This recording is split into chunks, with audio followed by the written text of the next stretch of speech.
UP board class 10th subject math exercise 7.2 आज प्रारंभ होने जा रही है। इस एक्सरसाइज को करने से पहले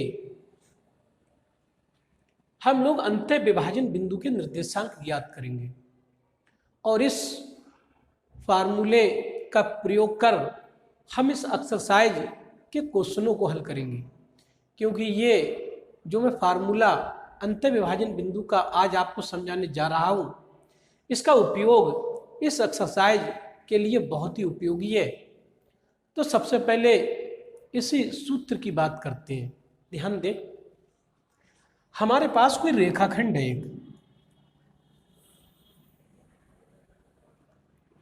ये कोई रेखाखंड है। इस रेखाखंड का नाम मैं PQ कह दे रहा हूं। PQ कोई रेखाखंड है जिसमें P पॉइंट के निर्देशांक, इस P पॉइंट के निर्देशांक x1 y1 है और इस Q पॉइंट के निर्देशांक x2 y2 है। ठीक, और अंतः विभाजन मीन्स PQ के अंदर कोई एक पॉइंट है। ये आवश्यक नहीं है कि ये M बीच में ही हो, मिड पॉइंट भी हो, ऐसा आवश्यक नहीं है, कहीं भी हो सकता है।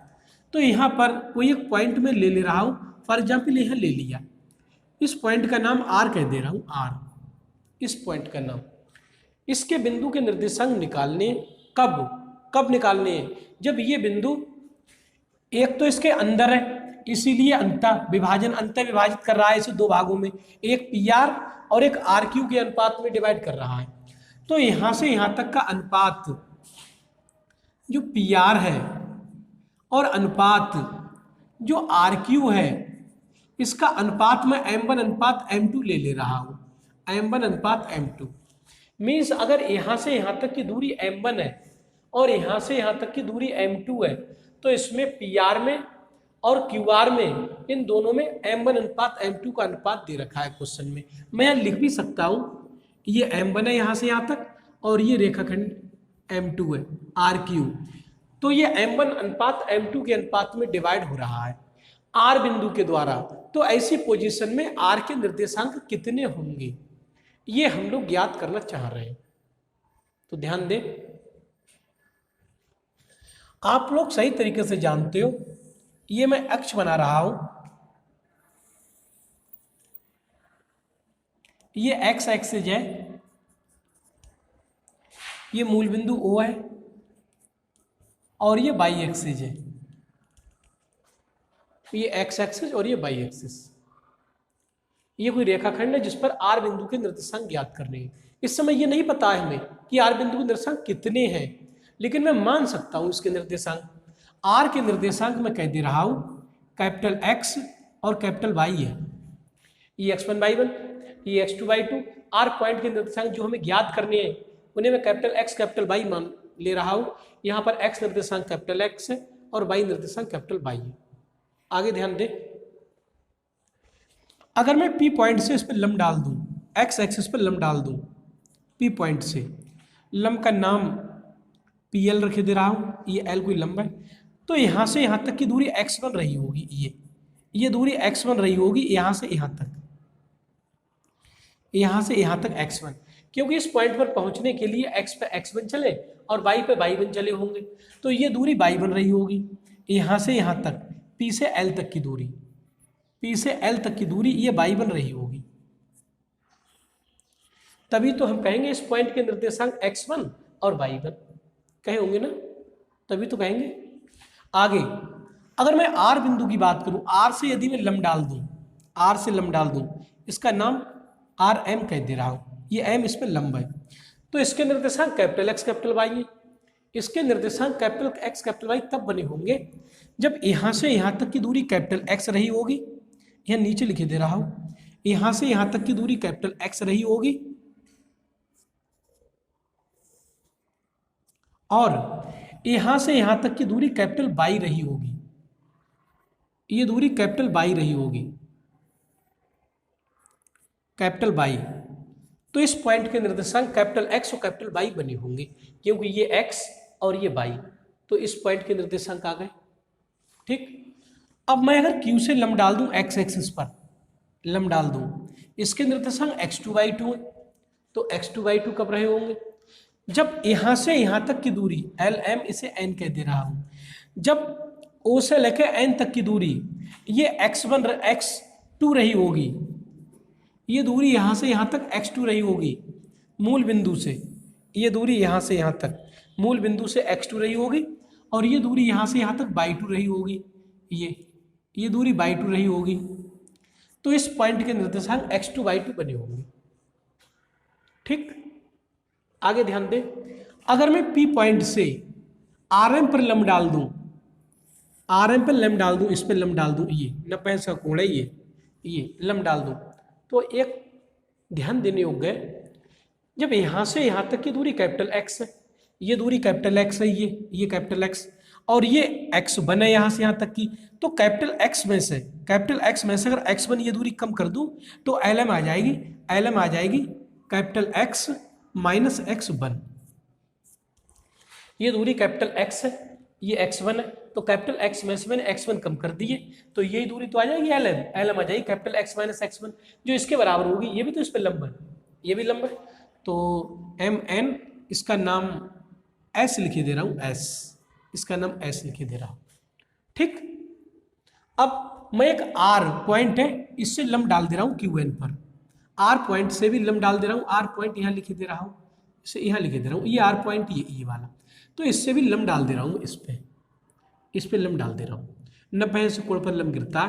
अब ध्यान देने योग्य ये, यहां से यहां तक की दूरी x2 है, ये सामने लिखी गई x2, अगर x2 में से पूरी x2 में से अगर ये कैपिटल X घटा दूं मैं, ये कैपिटल X रही है, ये कैपिटल X रही है, तो पूरे x2 में से यहाँ से कैपिटल X कम कर दूं तो ये दूरी MN आ जाएगी, x2 माइनस कैपिटल X, ये दूरी का मतलब है ये वाली दूरी आ जाएगी x2 माइनस कैपिटल X। ठीक, अब मैं बाई दूरियां भी निकाल रहा हूं, ये दूरी भी निकाल रहा हूं, ये तो पता ही है हमारे लिए कैपिटल Y है, और ये पता है y1 है, तो ये दूरी y1 ही तो हो जाएगी यहां से यहां तक y1, क्योंकि ये y1 है, तो ये भी y1 होगी, ये SM भी y1 होगी। तो मैं पूरे कैपिटल Y में से, ये दूरी पूरी कैपिटल Y है, कैपिटल Y में से अगर मैं ये y1 कम कर दूं तो ये दूरी आ जाएगी RS, ये आ जाएगी कैपिटल Y माइनस y1, ये दूरी आ जाएगी RS। ठीक, आगे ध्यान दें, अगर मैं ये तो मैंने लंब S कह दिया, इस पे लंब डाला है, तो इस पे लंब T कह दे रहा हूं, ये RT भी लंब है, इसका नाम T दे दिया है, Q तो ये पॉइंट है, तो ये पूरी दूरी यहां से यहां तक कैपिटल y2 है, तो ये दूरी y2 है, और यहां से यहां तक की दूरी ये कैपिटल Y है, तो मैं इस दूरी y2 में से ये कैपिटल Y, ये दूरी कैपिटल Y है, ये भी दूरी कैपिटल Y है, तो ये इसके बराबरी तो होगी, तो पूरी y2 में से मैं ये y कम कर दे रहा हूं, तो ये दूरी निकल जाएगी, ये दूरी कितनी निकल जाएगी, ये दूरी निकल जाएगी y2 माइनस कैपिटल Y, ये कैपिटल Y, तो ये आ जाएगी आपकी QT आ जाएगी। इन्हें मैं अलग लिखे दे रहा हूं, अलग, ये जो PS है इस साइड में लिखे दे रहा हूं या इस साइड में लिखे दे रहा हूं, जो PS आई है निकल के, PS, ये जो PS आई निकल के वो कैपिटल X माइनस x1 है, और इसी में जो RS निकल के आई है, RS वो निकल के आई है कैपिटल Y माइनस y1। ठीक, और इस त्रिभुज में ये RT निकल के आई है x2 माइनस कैपिटल X, और इसी में ये जो QT है, QT निकल के आई है, इसमें ये आई है y2 माइनस कैपिटल Y, ये दूरियां निकल के आई हैं, मैंने इन्हें अलग लिख दिया है। ठीक, अब सुनो, ये जो त्रिभुज दिखाई दे रहा है, ये वाला, ये त्रिभुज कहने का मतलब ये है, ये त्रिभुज, इसका नाम है PSR। त्रिभुज पी एस आर, यह लिखे दे रहा हूं, त्रिभुज P S R, P S R ये वाला त्रिभुज और ये वाला आर टी क्यू, और एक त्रिभुज है आर टी क्यू। तो ये दोनों त्रिभुज समरूप होंगे। समरूप क्यों होंगे? समरूप इसलिए होंगे क्योंकि इसमें ये वाला कोण 90 है तो इसमें ये वाला कोण 90 है, और ये समांतर रेखाएं, ये वाली ये समांतर रेखाएं, इन्हें तिर्यक रेखा कट कर रही है तो ये संगत कोण बराबर होंगे। ये वाला कोण इस वाले कोण के बराबर होगा, तो ये कोण इसके बराबर है, ये कोण इसके बराबर है। जब दो कोण इसके बराबर है तो इस त्रिभुज में जो तीसरा कोण बचा है, ये वाला, ये जो तीसरा बचा है, तो ये तो अपने आप इसके बराबर हो जाएगा। अगर त्रिभुज के दो कोण बराबर हो गए तो तीसरा कोण तो ऑटोमेटिक बराबर हो जाएगा, क्योंकि त्रिभुज के तीनों कोणों का मान 180 होता है। जितना तीसरा इसमें बचा होगा वही उसमें बचा होगा। ठीक, तो ये दोनों त्रिभुज कैसे हो जाएंगे? समरूप हो जाएंगे। यदि किसी त्रिभुज के तीनों कोण किसी दूसरे त्रिभुज के तीनों कोणों के अलग अलग बराबर हो तो वो दोनों त्रिभुज समरूप होते हैं। तो जब ये समरूप हो जाएंगे तो समरूपता के नियम से, अब समरूपता का नियम लगेगा, ध्यान दें, समरूपता के नियम से, समरूपता के नियम से इनकी भुजाएं समानुपाती होती हैं। मीन्स इन भुजाओं में समान अनुपात होता है। जो इसकी भुजा में और इसकी भुजा में अनुपात होगा वही इसकी इस भुजा में और इसकी इस भुजा में अनुपात होगा, वही इनके कर्णों में अनुपात होगा। तो त्रिभुज की तीनों भुजाएं कैसी होती हैं? उनमें समान अनुपात होता है। ये समरूपता का नियम है, इसे आप पिछले क्लासों में पढ़ चुके हो। ठीक, तो मैं समरूपता का नियम लगा रहा हूं, ध्यान दें आगे।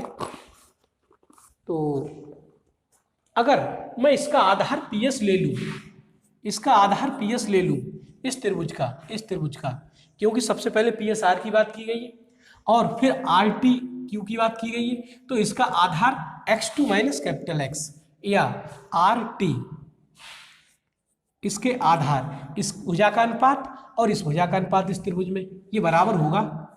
इसमें अगर मैं लंब की बात कर दूं, आर एस की बात कर दूं इस त्रिभुज में, तो बटे इसका भी लंब ही लेना पड़ेगा, क्यू टी बराबर क्यू टी बराबर। अगर इसके कर्ण की बात कर दूं इस त्रिभुज में, पी आर ये कर्ण है, अपॉन, तो इस त्रिभुज का कर्ण कितना है? R Q. तो भुजाओं में समान अनुपात होगा। ये समरूपता का नियम है। ठीक, आगे ध्यान दें। अब मैं इनकी वैल्यू रखूंगा यहां से, पीएस का मान हम पहले निकाल चुके हैं, कैपिटल एक्स माइनस एक्स1, कैपिटल एक्स माइनस एक्स1 आर टी का मान भी निकाल चुके हैं, x2 माइनस कैपिटल एक्स बराबर, यहां से आर एस की बात करें तो capital Y minus Y one, capital Y minus Y one upon Q T की बात करिएगा तो क्यू टी का मान है y2 minus capital Y, y2 minus capital Y बराबर। अगर पी आर अनुपात आर क्यू की बात करें तो पी आर अनुपात आर क्यू का मान m1 अनुपात m2 था, ये पी आर m1 थी तो ये m2 थी। ठीक, तो ये m1 बटे m2, तो ये अनुपात समान होगा क्योंकि त्रिभुज समरूप है। ठीक, अब मैं यहां से एक बार इस कंडीशन को इसके बराबर रख रहा हूं, एक बार इस कंडीशन को इसके बराबर रख रहा हूं, क्योंकि ये इसके बराबर है, ये इसके बराबर है, तो ये भी इसके बराबर होगा। तो एक बार ये इसके बराबर रख दे रहा हूं condition, capital X minus X one upon x2 minus capital X, इसलिए इसके बराबर लिख सकते हैं हम m1 अनुपात m2 के। तिरछी मल्टीप्लाई करा दे रहा हूँ इसकी मल्टीप्लाई इसमें, इसकी इसमें, तो ये आपकी मल्टीप्लाई होगी इसमें, तो ये मिलेगा m1 x2 minus m1 capital x बराबर, इसकी मल्टीप्लाई इसमें होगी कैपिटल x और m2, ये साथ में मिलेगा माइनस, फिर m2 की x1 में होगी तो ये मिलेगा m2 x1। ठीक, तो यहाँ से मैं इसे इधर भेज दे रहा हूँ m1 x2 और इसे इधर ले रहा हूँ तो ये मिल जाएगा m2 x1 बराबर, ये कैपिटल x m2 और ये माइनस का m1 x भी इधर भेज दे रहा हूँ तो प्लस का हो जाएगा m1 कैपिटल x, ये x बना हुआ है कैपिटल x, ये प्लस चिन्ह है। तो एक बार फिर ध्यान दें, ये m1 x2 ये हुआ, ये m2 x1 माइनस का था, इधर आ गया तो प्लस का हो गया। ये x m2 ये था, ये माइनस के m1 x था, ये इधर पहुंच गया। तो यहाँ से मिला m1 x2 plus m2 x1 बराबर बराबर। यहाँ से इन दोनों से कैपिटल X कॉमन ले रहा हूँ, कैपिटल X कॉमन ले लेंगे तो यहाँ से मिलेगा m2 और प्लस कैपिटल X बाहर आ गया, यहाँ से मिलेगा m1। तो ये मिलेगा ना, ठीक। इस साइड में आ जाओ जरा, इसे मिटा दे रहा हूं, इनका प्रयोग तो हो चुका, इसे मिटा दे रहा हूं। तो यहां से कैपिटल X का मान अब हमें चाहिए, कैपिटल X। तो ये जो m2 प्लस m1 है ये बटे में नीचे आ जाएगा, तो यहां से मिलेगा m1 x2 plus m2 x1 बटे जो गुणा के m1 प्लस m2। फिर ध्यान दें, ये m1 प्लस m2 ये गुणा के तो ये बटे में आ जाएंगे, इधर कैपिटल X रह जाएगा तो ये बटे में आ जाएंगे m1 प्लस m2। यहाँ से देखिए m1 प्लस m2, तो ये बराबर मिलेगा कैपिटल X। कैपिटल X का मान आ गया निकल के, ठीक। इसी प्रकार हम कैपिटल Y का मान भी निकाल सकते हैं। एक बार मैंने ये इसके बराबर रखा था, एक बार ये इसके बराबर रख दे रहा हूं। अब क्या कर रहा हूं मैं, अब मैं ये वाली condition capital Y minus y1 बटे y2 माइनस कैपिटल Y बराबर m1 बटे m2 के बराबर रख दे रहा हूं, ठीक। तो इसकी भी तिरछी मल्टीप्लाई करा देंगे। अब इसे तो मिटा दे रहा हूं, इसका कोई मतलब नहीं रहा।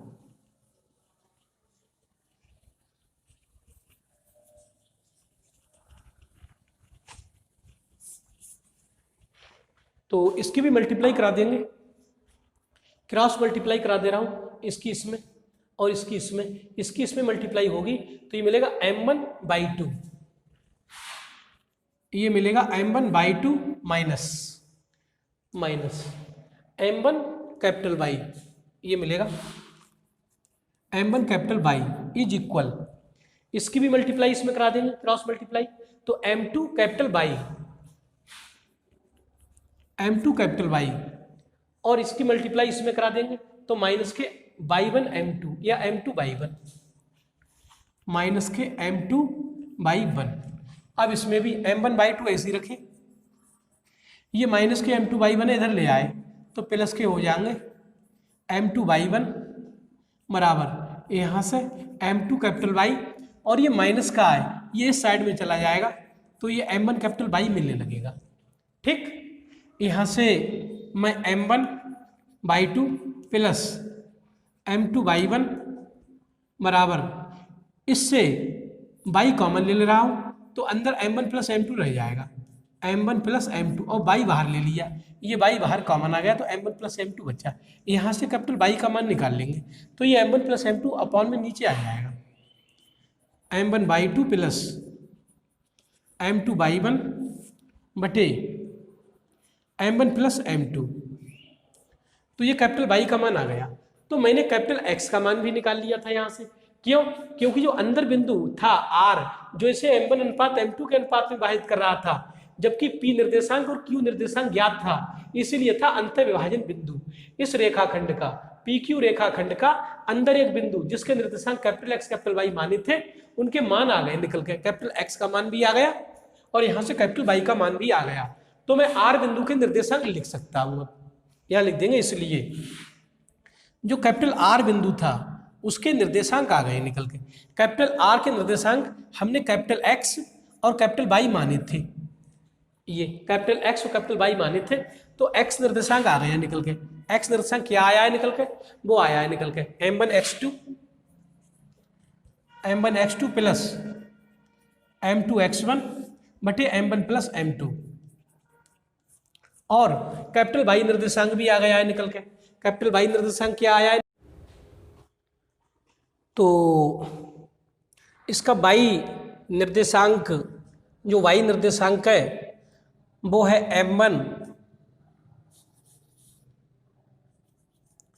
m1/2 plus m2y1 upon m1 plus m2। तो ये इसका y निर्देशांक है।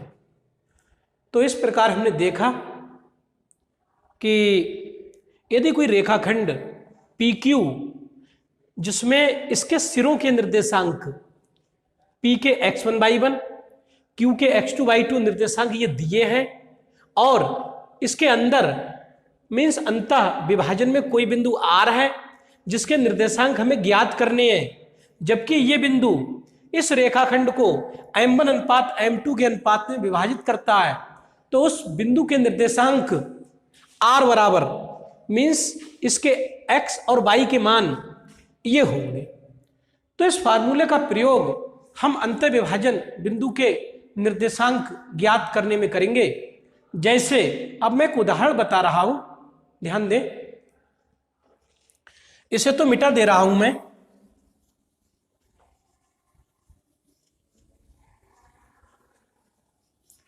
यदि हमारे पास कोई एक रेखाखंड दिया हुआ है, ये कोई रेखाखंड है AB और A बिंदु के निर्देशांक x1/1 है, B के निर्देशांक x2/2 है और इसके अंदर कोई बिंदु है P जिसके निर्देशांक हमें ज्ञात करने x, y, जबकि ये P बिंदु इस AB रेखाखंड को m1 अनुपात m2 के अनुपात में विभाजित कर रहा है। अगर m1 अनुपात m2 के अनुपात में, ये m1 है ये m2 है, तो P पॉइंट के निर्देशांक जब निकालेंगे तो x बराबर जो सूत्र लगाएंगे वो लगाएंगे m1 x2, यही वाला m1 x2 plus m2 x1, ये x2 है, m2 x1 upon m1 plus m2। तो इस x का मान निकल के आ गया, मिस P पॉइंट का x निर्देशांक ये होगा। और y के लिए फार्मूला ये लगाएंगे m1/2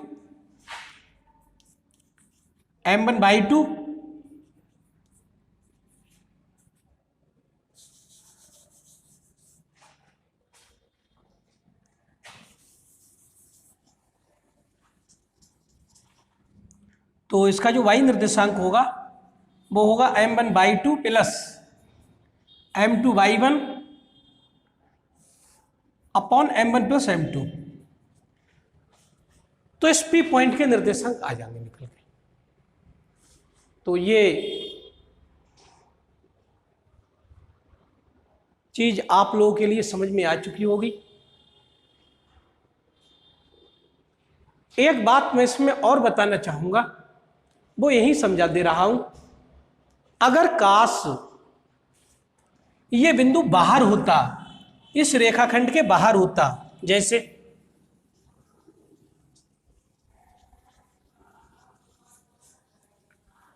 जैसे मैं बाह्यता विभाजन की बात करता, अगर जैसे मैंने अंतर विभाजन में बात की, ऐसे में बाह्यता विभाजन की बात करता,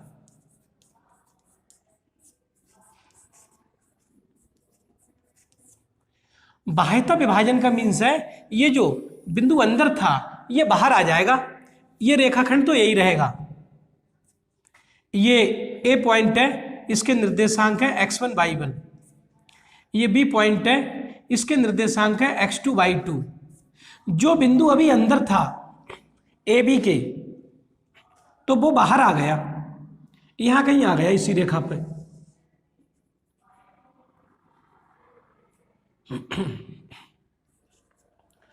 तो ये बिंदु बाहर आ गया, इसके निर्देशांक याद करने हैं हमारे लिए वही x और y। अगर ये बिंदु बाहर पहुंच गया लेकिन इस P की A से जो डिस्टेंस है वो m1 है, m1 वही अनुपात है जो जब P बिंदु अंदर हुआ करता था तो P से A की दूरी m1, अब कि P बाहर पहुंच गया है B के, तो दूरी A से ही है इसकी m1 और B से दूरी इसकी m2 है, ये दूरी m2 है, ये m1 है। तो इस बिंदु के निर्देशांक कितने होंगे, P पॉइंट के निर्देशांक कितने होंगे, सेम होंगे तो वही, लेकिन चिन्ह का अंतर होगा। अब मैं P पॉइंट के निर्देशांक लिख रहा हूं, P पॉइंट के निर्देशांक,